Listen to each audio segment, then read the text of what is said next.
آیت نمبر 33 پارہ نمبر 24 سورہ حامیم السجدہ۔ بسم اللہ اعوذ باللہ من الشیطان الرجیم، بسم اللہ الرحمن الرحیم۔ ومن احسن قولا ممن دعا الی اللہ وعمل صالحا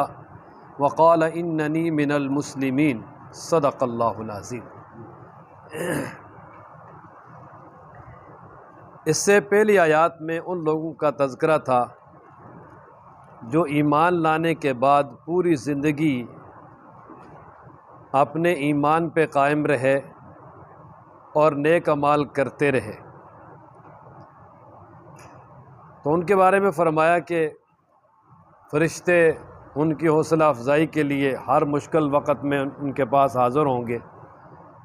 اور جنت کی بشارت دیں گے، اور جس جنت میں وہ ہمیشہ رہیں گے، اور اس جنت میں رب ذوالجلال کی طرف سے ان کی بڑی مہمان نوازی ہوگی۔ اور آج کے درس میں جو پہلی آیت مبارکہ ہے، اس میں اللہ تبارک و تعالی نے ان لوگوں کا ذکر فرمایا کہ جو اپنی فکر کے ساتھ ساتھ دوسروں کی بھی فکر کرتے ہیں، یعنی خود بھی وہ ایمان پہ قائم رہتے ہیں اور نیک اعمال کرتے ہیں، اور دوسروں کو بھی ایمان کی طرف اور ایمان پر مضبوطی کی طرف اور نیک اعمال کی طرف دعوت دیتے ہیں، ترغیب دیتے ہیں، اور پھر ساتھ خود نیک اعمال کرتے ہیں اور بڑے فخر سے کہتے ہیں کہ ہم مسلمان ہیں۔ یعنی اپنے آپ کو بجائے اس کے کہ تکبر اور غرور میں مبتلا کریں، نہیں، بلکہ اللہ کے دین کی طرف دعوت بھی دیتے ہیں، خود بھی نیک اعمال کرتے ہیں، اور ساتھ کہتے ہیں جی ہم تو ایک عام مسلمان ہیں، اللہ کی بات ماننے والے ہیں۔ تو اللہ تبارک و تعالی یہاں ایک استفہامی سوالیہ انداز میں پوچھتے ہیں کہ وَمَنْ أَحْسَنُ قَوْلًا مِّمَّنْ دَعَا إِلَى اللَّهِ، اس آدمی کی بات سے زیادہ اچھی بات کس کی ہو سکتی ہے جو لوگوں کو اللہ کی طرف بلائے؟ تو یہ استفہام انکاری ہے، مطلب یہ کہ اور اس آدمی کی بات سے زیادہ اچھی بات کسی کی ہو سکتی ہی نہیں۔ سب سے اچھی بات جو ہے نا وہ اس آدمی کی ہے جو لوگوں کو اللہ کی طرف بلاتا ہے۔ اس میں مؤذن بھی ہے، اس میں وہ شخص بھی ہے جو دعوت تبلیغ کا کام کرتا ہے، لوگوں کو دین کی طرف راغب کرتا ہے، اس میں ہر وہ آدمی ہے جو اپنے گھر میں اولاد کو، بیوی کو اور بہن بھائیوں کو، اعزا اقارب کو جب بھی موقع ملے وہ اللہ تبارک و تعالی کی طرف بلاتا ہے، دعوت دیتا ہے اور اللہ کے دین کی طرف راغب کرتا ہے۔ تو ہر آدمی اس میں شامل ہے، اور جو آدمی بھی یہ کام کرے گا تو اللہ تبارک و تعالی فرماتے ہیں کہ سب سے اچھی بات اس کی ہے۔ فرمایا نا وَمَنْ أَحْسَنُ، اور کون ہو سکتے ہیں زیادہ اچھا، قولا، بات کے اعتبار سے، ممن، اس آدمی سے، دعا الی اللہ، جو اللہ کی طرف بلاتا ہے۔ کہ اس آدمی سے زیادہ اچھی بات کس کی ہو سکتی ہے جو لوگوں کو اللہ کی طرف بلاتا ہے، وعمل صالحا، اور نیک اعمال کرتا ہے، وقال، اور کہتا ہے اننی من المسلمین، بے شک میں تو فرمانبرداروں میں سے ہوں۔ ولا تستوی الحسنۃ ولا السیئۃ، اس آیت مبارکہ میں دعوت الی اللہ کا ایک زرعی اصول بیان فرمایا۔ وہ یہ ہے کہ جب کوئی انسان لوگوں کو اللہ کی طرف بلائے گا، دعوت دے گا، تو عموماً جو اس کا رد عمل ہوگا وہ منفی ہوگا۔ لوگ برا بھلا بھی کہیں گے، لوگ ناراض بھی ہوں گے، آوازیں بھی لگائیں گے، اسے ہر طرح کی تکلیف بھی پہنچائیں گے۔ تو اللہ تبارک و تعالی نے یہاں فرمایا کہ وَلَا تَسْتَوِي الْحَسَنَةُ وَلَا السَّيِّئَةُ، کہ برائی، بد اخلاقی اور نیکی اور اچھا کام یہ کبھی برابر نہیں ہو سکتے۔ اور فرمایا کہ جو برائی ہے اس کا بدلہ کبھی برائی سے نہ دیں، بلکہ برائی کا بدلہ جو ہے وہ اچھائی سے دیں۔ اگر کوئی بد اخلاقی کرے تو اس کا جواب اخلاق سے دیں، اور اگر کوئی شخص دعوت اللہ کا کام شروع کرتا ہے، لوگ آگے سے تکلیف پہنچائیں، برائی کرے تو اس کا بدلہ احسان کے ساتھ دے، اگر کوئی زیادتی کرے تو اس کا بدلہ معافی، اگر کوئی انسان پر غصہ کرے اور اس کو غصہ دلائے تو اس کے مقابلے میں صبر کرے، اگر کوئی بیہودہ بات کرتا ہے، گالم گلوچ کرتا ہے تو اس کے مقابلے میں چشم پوشی کر لے، اور اگر کوئی ناپسندیدہ حرکات کرتا ہے تو اس کے مقابلے میں بھی جو ہے نا وہ بردباری ہے، حلم ہے۔ تو یہ ایسی چیزیں ہیں کہ جو اللہ تبارک و تعالیٰ کے ہاں بہت ہی قابل قدر ہیں۔ اللہ تبارک و تعالیٰ کے ہاں ان کی بڑی قدر ہے کہ اگر کوئی انسان برائی کا بدلہ اچھائی سے دے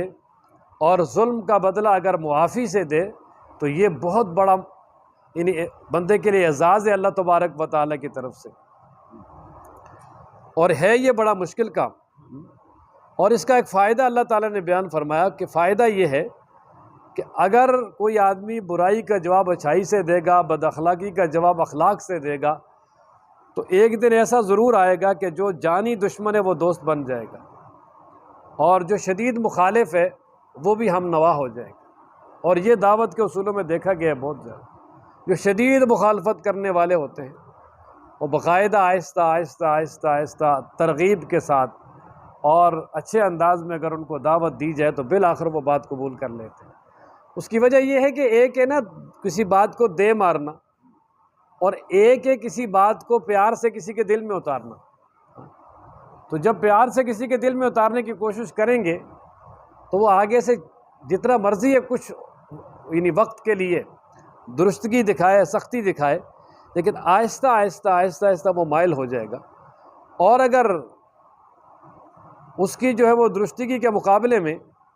اگر آگے سے سختی دکھائے گی تو وہ دور ہو جائے گا، پھر کبھی وہ قابو ہی نہیں آئے گا۔ اللہ اکبر۔ حضرت سلمان بن سرد رضی اللہ تعالیٰ عنہ، بخاری میں حدیث منقول ہے، وہ فرماتے ہیں کہ ہم نبی پاک صلی اللہ علیہ وسلم کے پاس تھے، تو حضرت صلی اللہ علیہ وسلم کے سامنے کچھ دو لوگوں نے آپس میں لڑائی کی اور ایک دوسرے کو گالم گلوچ کی۔ تو آپ علیہ الصلوۃ والسلام نے فرمایا کہ میں ایک ایسا کلمہ جانتا ہوں کہ اگر یہ وہ ادا کر لیں، پڑھ لیں، ان میں سے جو بھی پڑھ لے گا تو اس کا غصہ ٹھنڈا ہو جائے گا، اور وہ یہ ہے کہ جب بھی غصہ آئے، ایسے موقع پہ اشتعال آئے تو انسان اعوذ باللہ پڑھ لے۔ تو خیر اصل بات یہ ہے جی کہ اخلاق جو ہے نا، اخلاق اس کی تین قسمیں ہیں۔ ایک ہے اخلاق حسن جس میں برابری ہو، اور ایک ہے اخلاق کریمانہ جس میں معافی ہو، اور ایک ہے اخلاق عظیم جس میں احسان ہو۔ تو ہم تو اس کے امتی ہیں کہ جس کے بارے میں اللہ تعالیٰ نے فرمایا وَإِنَّكَ لَعَلَىٰ خُلُقٍ عَظِيمٍ، میرے بابو آپ اخلاق کے اعلیٰ درجے پہ، کہ جنہوں نے حضرت صلی اللہ علیہ وسلم کی زیادہ مخالفت کی، زیادہ تکلیفیں پہنچائیں، اللہ کے محبوب نے جو ہے انہیں معاف بھی کیا اور ساتھ انہیں بہت سارے اعزازات اور بہت ساری چیزوں سے نوازا، اور اس کا حضرت صلی اللہ علیہ وسلم نے جو صبر کیا اس کا اثر یہ ہوا کہ دیکھیں فتح مکہ کے موقع پر سب سارے کے سارے جو وہ سرنگو تھے، فرمایا نا وَلَا تَسْتَوِي الْحَسَنَةُ، اور نہیں برابر ہو سکتی اچھائی، وَلَا السَّيِّئَةُ، اور نہیں برائی، ادفع آپ دور کریں، باللتی اس طریقے سے، یہ احسن جو بہتر ہو، یعنی اپنا جو دفاع ہے وہ اس طریقے پر کریں کہ جو بہت ہی بہتر ہو، بہت ہی اعلیٰ ہو، بہترین ہو۔ احسن اس میں تفضیل کہ آپ جو وہ کسی کی برائی کا جواب بہت ہی احسن انداز میں دیں، بہترین طریقے سے دیں، پھر کیا ہوگا فَإِذَا الَّذِي، بس وہ شخص بینک آپ کے درمیان، و بینہ اور اس کے درمیان، عداوۃ دشمنی ہے، کأنہ گویا کہ وہ ولی حمیم دوست ہے، حمیم جگری، حمیم کہتے ہیں وہ دوست کے جس کی جو ہے نا وہ دوستی جوش مارے، یعنی اس کو کہتے ہیں مخلص دوست، ہاں جی، کرم والا اور احسان والا مخلص ترین دوست بن جائے گا، وہی جو تمہارا دشمن ہے، یعنی گرم جوش دوست بن جائے گا۔ وما یلقاہا، اچھا اللہ تبارک و تعالیٰ فرماتے ہیں کہ یہ جو خوبی ہے نا صبر کرنے والی، ہے تو بہت اچھی، بڑی اعلیٰ، مگر عمل وہی کر سکتا ہے جو انتہائی صابر ہوگا، جو بڑے حوصلے والا ہوگا۔ یہ بچوں یہ کام یعنی بچوں کا کھیل نہیں ہے، یہ وہی کر سکتا ہے کہ جس کو اللہ تبارک و تعالیٰ نے توفیق اور ہمت دی ہوگی۔ ہاں اللہ اکبر۔ اور فرمایا وما یلقاہا الا ذو حظ عظیم، یہ کام نہیں کر سکتا مگر وہ جو بڑے حصے والا ہے، بڑے نصیبے والا ہے۔ ایک تو یعنی بڑے جگر والا ہے، ایک ترجمہ اس کا یہ ہے، بڑے حوصلے والا ہے، اور دوسرا ترجمہ یہ ہے کہ جو بڑے ہی نصیب والا ہے، اور اس نصیب سے مراد جو ہے وہ جنت ہے، کہ یعنی جس کے لیے اللہ تبارک و تعالیٰ نے جنت کو لکھ دیا ہے وہی شخص جو ہے نا وہ ایسے معاملات پہ صبر کر سکتا ہے، باقی نہیں کر سکتا کوئی۔ اور اس کی تائید قرآن و مجید کی آیت سے ہوتی ہے، دوسری آیت سے ہوتی ہے۔ اللہ تبارک و تعالیٰ ارشاد فرماتے وَسَارِعُوا إِلَىٰ مَغْفِرَةٍ مِّن رَبِّكُمْ، کہ لوگوں دوڑو اپنے رب کی طرف سے بخشش حاصل کرنے کے لیے، وَجَنَّةٍ عَرْضُهَا السَّمَاوَاتُ وَالْأَرْضُ، اور ایسی جنت کی طرف جس کی چوڑائی زمین و آسمان کے برابر ہے، اُعِدَّتْ لِلْمُتَّقِينَ، جو پرہیزگاروں کے لیے تیار کی گئی ہے۔ اب آگے وہ جو پرہیزگار ہیں جن کے لیے یہ جنت تیار ہے، ان کی قرآن و مجید نے آگے پھر نشانیاں بیان فرمائی ہیں۔ ایک الذین ينفقون فی السراء والضراء، جو خوشحالی تنگحالی دونوں حالتوں میں اللہ کے راستے میں خرچ کرتے ہیں۔ اللہ نے بہت مال دیا اس کے مطابق خرچ کرتے ہیں، کم ہو گیا ہے خسارہ ہے اس کے مطابق کرتے ہیں، کروڑوں دیا ہے لاکھوں میں خرچ کرتے ہیں، لاکھوں ہے تو ہزاروں میں خرچ کرتے ہیں، اگر ہزاروں میں ہے تو سینکڑوں میں اللہ کے راستے میں خرچ کرتے ہیں، یعنی خرچ کرنا بند نہیں کرتے۔ ایک تو وہ، دوسرا فرمایا والکاظمین الغیظ والعافین عن الناس، اپنے غصہ کو پینے والے اور لوگوں کو معاف کرنے والے۔ واللہ یحب المحسنین، اللہ تعالیٰ تو جو احسان کرنے والے ہیں ان کو پسند کرتے ہیں، خلق عظیم والے ہیں ان کو پسند کرتے ہیں۔ کتابوں میں ایک واقعہ لکھا ہے، امام زین العابدین رحمہ اللہ، ان کی ایک باندی تھی، اس سے غلطی ہو گئی۔ اب جب غلطی ہوئی تو حضرت کو غصہ آیا، تو وہ بھی ملازمہ اور کنیز اور باندی تھی آل رسول کی، وہ بھی تو قرآن سے بڑی واقف تھی۔ جب دیکھا حضرت غصے میں تو فوراً یہی آیت پڑھ دی والکاظمین الغیظ، غصہ پینے والے، جنت کے مستحق جنت والے کون ہیں جی؟ غصہ ٹھنڈا ہو گیا بس۔ اور ساتھ ہی اس نے کہا اچھا بڑا اچھا موقع ہے والعافین عن الناس، چلو فی الحال تو غصہ ٹھنڈا ہو گیا، کہیں دل میں بات نہ رکھ لیں۔ تو وہ جو لوگوں کو معاف کرتے ہیں، فرمایا جا میں نے تجھے معاف کر دیا، اور ساتھ ہی اس نے پڑھ دیا واللہ یحب المحسنین، اللہ تو احسان کرنے والوں کو پسند کرتے ہیں، یعنی میرے کو کوئی مزید احسان کیا جائے تو احسان بھی کر دیا، اس کو آزاد بھی کر دیا۔ اللہ اکبر، یہ ہے قرآن پہ عمل۔ اسی لیے اللہ تعالیٰ فرماتے ہیں نا کہ یہ کام بڑا اعزاز والا ہے، لیکن کر وہی سکتا ہے کہ جس میں بڑا حوصلہ ہو اور جس کو اللہ نے جنت کا وارث بنا دیا ہو۔ فرمایا نا وما یلقاہا، اور نہیں حاصل ہوتی یہ چیز الا الذین، مگر ان لوگوں کو صبروا جنہوں نے صبر کیا، وما یلقاہا، اور نہیں حاصل ہوتی یہ یا نہیں دی جاتی یہ الا مگر ذو حظ عظیم، اس کو جو بڑے نصیب والا ہے، جو اعلیٰ حلم بردباری والا ہے، یا جو بڑے عظیم نصیب والا ہے، جس کو اللہ نے جس کے مقدر میں جنت کو لکھ دیا ہے، یہ وہی کر سکتا ہے۔ وَإِمَّا يَنزَغَنَّكَ مِنَ الشَّيْطَانِ، اچھا ظاہر ہے کہ اگر کوئی آدمی کسی کو دعوت دیتا ہے یا کسی کے ساتھ کوئی بھی معاملہ ہوتا ہے تو اگلا جب غصے ہوتا ہے تو اب شیطان ہے انسان کے ساتھ، شیطان تو فوراً جو ہے نا وہ لڑائی کی طرف لے کے جاتا ہے۔ سب سے بہترین مشغلہ ہی شیطان کا لڑائی ہے، خاص طور پہ میاں بیوی میں، گھروں میں یہ لڑائی ڈلوانا، وہ تو فوراً لڑائی کی طرف لے کے جاتا ہے۔ تو اب اس سے جو ہے وہ بچنے کا اللہ تعالیٰ نے ایک نسخہ بیان کر دیا، فرمایا کہ وَإِمَّا يَنزَغَنَّكَ، اور اگر شیطان وسوسہ ڈالے، وَإِمَّا يَنزَغَنَّكَ،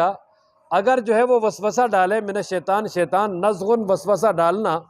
تو فاستعذ باللہ، تو اللہ سے پناہ مانگ لیجئے۔ اور یہ ینزغنا، نزغ کہتے ہیں وہ کسی تیز چیز کو کسی کے چبھ ہونا، کیا کرنا جی؟ چبھ ہونا، اس کو یعنی اس کو، اور یہاں اس سے مراد بنگیختہ کرنا ہے اور ابھارنا ہے۔ تو اگر شیطان جو ہے وہ کسی کو ابھارے یا بنگیختہ کرے کسی بھی لڑائی جھگڑے پر یا کسی کو جواب دینے پر، تو فرمایا فاستعذ باللہ، اللہ تبارک و تعالیٰ سے آپ پناہ مانگ لیجئے شیطان مردود سے۔ کیوں؟ انہو، بے شک وہی اللہ تعالیٰ، وہ سمیع العلیم، سننے والا جاننے والا ہے۔ کہ وہی سننے والا جاننے والا ہے، اس لیے اس سے شیطان کی پناہ مانگے اور وہ شیطان سے پناہ دے دے گا۔ اور جیسے میں نے ابھی وہ حضرت سلمان بن سرد رضی اللہ تعالیٰ عنہ سے جو حدیث منقول ہے وہ آپ کو سنائی کہ آپ علیہ السلام نے فرمایا نا کہ یہ جو دو لڑنے والے ہیں، اگر ان میں سے کوئی بھی میں ایسا کلمہ جانتا وہ پڑھ لے تو وہ اس کا غصہ ٹھنڈا ہو جائے گا، اور وہ ہے اعوذ باللہ من الشیطان الرجیم۔ ومن آیاتہ اللیل والنہار۔ اچھا، اب اللہ تبارک و تعالیٰ نے اپنی وحدانیت اور قدرت پر کچھ اور عقلی دلائل بیان فرمائے ہیں، انہی میں سے ایک یہ ہے کہ اللہ تعالیٰ فرماتے ومن آیاتہ، اور اللہ تبارک و تعالیٰ کی قدرت کی نشانیوں میں سے اللیل والنہار، رات اور دن ہے، کہ یہ جو رات اور دن ہے یہ بھی اللہ تعالیٰ کی قدرت کاملہ کی ایک نشانیوں میں سے بڑی نشانی ہے کہ دن دیکھو آ رہا ہے، رات جا رہی ہے، اور پھر دن کبھی بڑا ہوتا جا رہا ہے، رات چھوٹی ہوتی جا رہی ہے،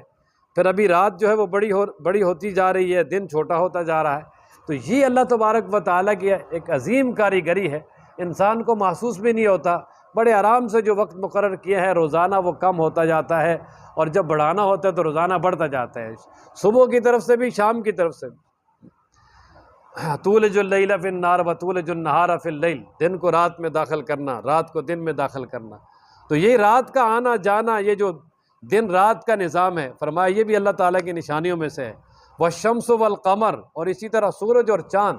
سورج دن کو روشنی دیتا ہے، چاند رات کو روشنی دیتا ہے، سورج کے بھی بے شمار فوائد ہیں، چاند کے بھی بے شمار فوائد ہیں۔ یہ اللہ تعالیٰ کی قدرت کی نشانیاں ہیں کہ ان میں سے کوئی بھی جو ہے وہ ایک لمحے کے لیے بھی اپنے وقت مقرر سے آگے پیچھے نہیں ہوتا اور اللہ کی نافرمانی نہیں کرتا۔ وَمِنْ آیَاتِهِ، اور اللہ تعالیٰ کی قدرت کی نشانیوں میں سے اللیل والنہار، رات اور دن ہے، والشمس والقمر، اور سورج اور چاند ہے۔ لا تسجدوا للشمس ولا للقمر، فرمایا نہ سجدہ کرو سورج کو اور نہ چاند کو، کہ سورج اور چاند یہ دیوتا نہیں ہے، بلکہ دیوتا جو ہے نا وہ ان کو بنانے والا ہے، ان کو چلانے والا ہے۔ فرمایا وَاسْجُدُوا لِلَّهِ الَّذِي، سجدہ کرو اس اللہ کو جس نے خلقہن، ان کو پیدا کیا۔ یعنی یہ مخلوق ہے، مخلوق کو سجدہ سزاوار ہی نہیں، سجدہ تو خالق کو کرنا چاہیے، خالق کو کرو جس نے ان کو پیدا کیا۔ ان کنتم ایاہ تعبدون، اگر تم صرف اللہ ہی کی عبادت کرتے ہو، یعنی اگر تم اللہ ہی کی عبادت کرنا چاہتے ہو، خالص اللہ کی عبادت جو کہ نجات کے لیے بہت ضروری ہے، نجات کے لیے شرط ہے، تو پھر فرمایا کہ کسی سورج کسی چاند کو مت جو ہے نا وہ سجدہ کرو، ان کی پوجا مت کرو، سجدہ صرف اللہ کو کرو۔ آپ علیہ الصلوۃ والسلام نے فرمایا لو کنت آمر احدا ان یسجد لاحد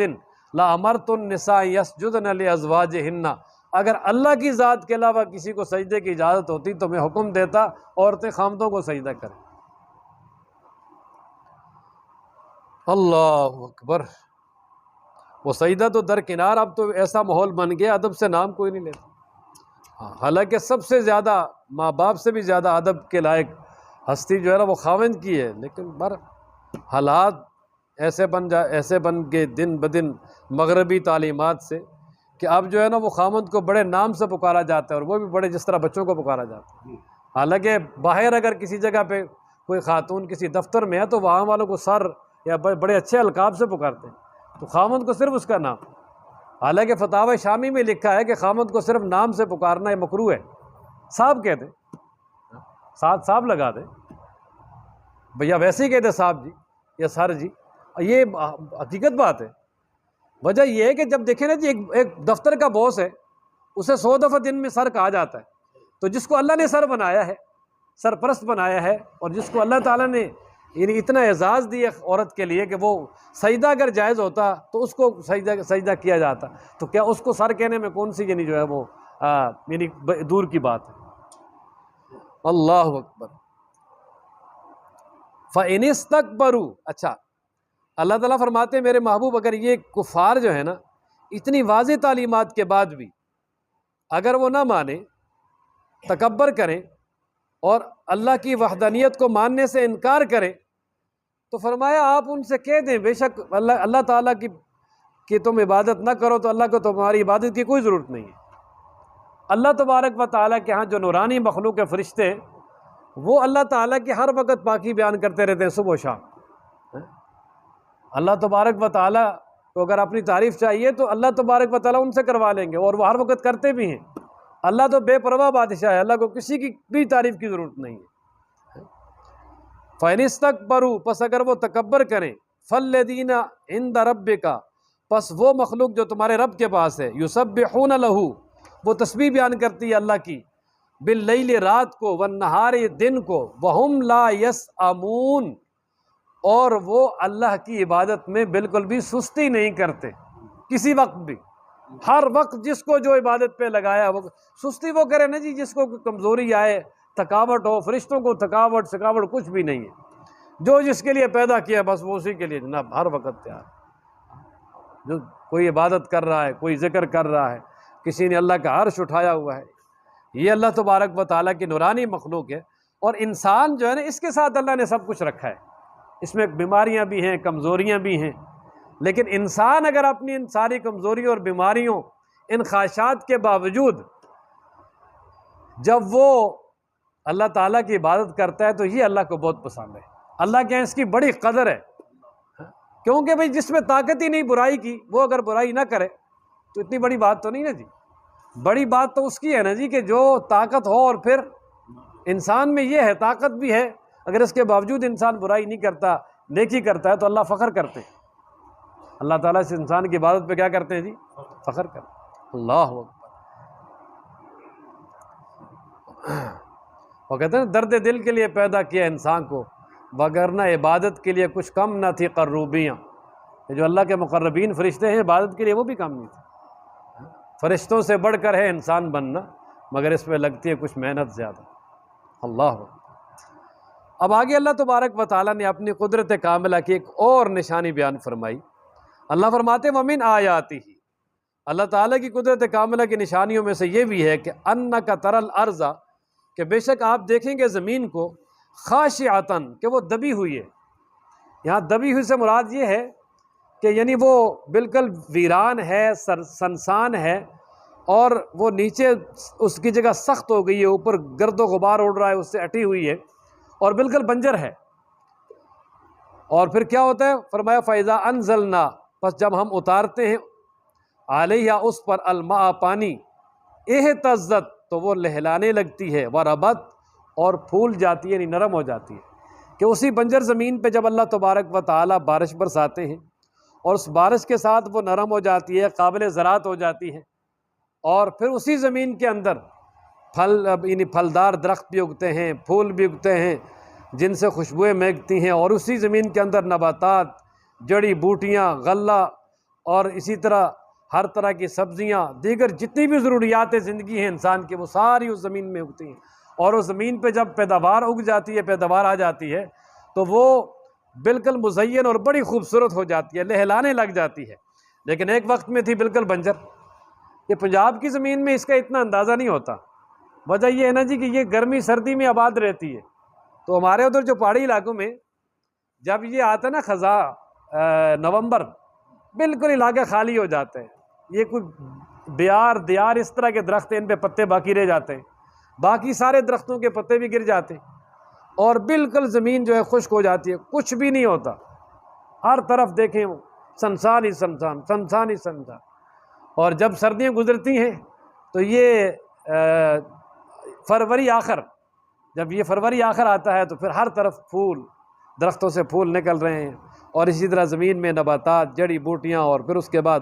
لوگ آگے گرمیوں کا اپنی فصل بھی لگاتے ہیں، وہ بھی ہو جاتی ہے، سب کچھ ہوتا ہے۔ تو یہ اللہ تبارک و تعالیٰ کی بڑی قدرت ہے نا کہ بالکل زمین خالی ہو جاتی ہے، کچھ بھی نہیں ہوتا، اور پھر اللہ تعالیٰ کچھ وقت کے بعد اس زمین کو آباد کر دیتے ہیں، وہ لہلانے لگتی ہے۔ اچھا اب دیکھیں رب ذوالجلال کا استدلال دیکھیں، اللہ اکبر۔ اللہ فرماتے ہیں کہ دیکھو تم نے دیکھا زمین کو نا بالکل بنجر، خالی، کچھ بھی نہیں، بارش برسا کے اس کو کیا کر دیا، سرسبز و شاداب کر دیا، تو اللہ فرماتے ان الذی احیاھا، وہ اللہ جس نے اس بنجر زمین کو آباد کیا، اس کو زندہ کیا، بالکل مردہ ہو چکی تھی، لمحیی الموتیٰ، وہ مردوں کو بھی زندہ کرنے والا ہے، کہ وہ قیامت والے دن مردوں کو بھی قبروں سے دوبارہ زندہ کر کے میدان محشر میں کیا کرے گا جی؟ کیونکہ مشرکین جس طرح توحید اور رسالت کے منکر تھے، اس طرح تیسرا عقیدہ کیا تھا جی؟ قیامت اس کے بھی منکر تھے نا جی۔ تو اللہ تعالیٰ نے ہر عقیدے پہ جو ہے نا وہ استدلال کیا، اور قیامت کا تذکرہ بہت زیادہ کیا ہے۔ تو یہاں بھی اللہ نے پہلے اپنی قدرت کاملہ کی نشانیاں بیان کرنے کے ساتھ ہی فرمایا کہ جو اللہ اس زمین جو بنجر ہے اس کو آباد کر سکتا ہے، تو وہی اللہ تبارک و تعالیٰ مردوں کو بھی زندہ کر سکتا ہے۔ کیوں؟ اِنَّهُ عَلَىٰ كُلِّ شَيْءٍ قدیر، بے شک وہ ہر چیز پر قادر ہے، بے شک وہ ہر چیز پر کیا جی۔ اللہ تعالیٰ قرآن پڑھنے، سمجھنے، عمل کرنے کی توفیق عطا فرمائے۔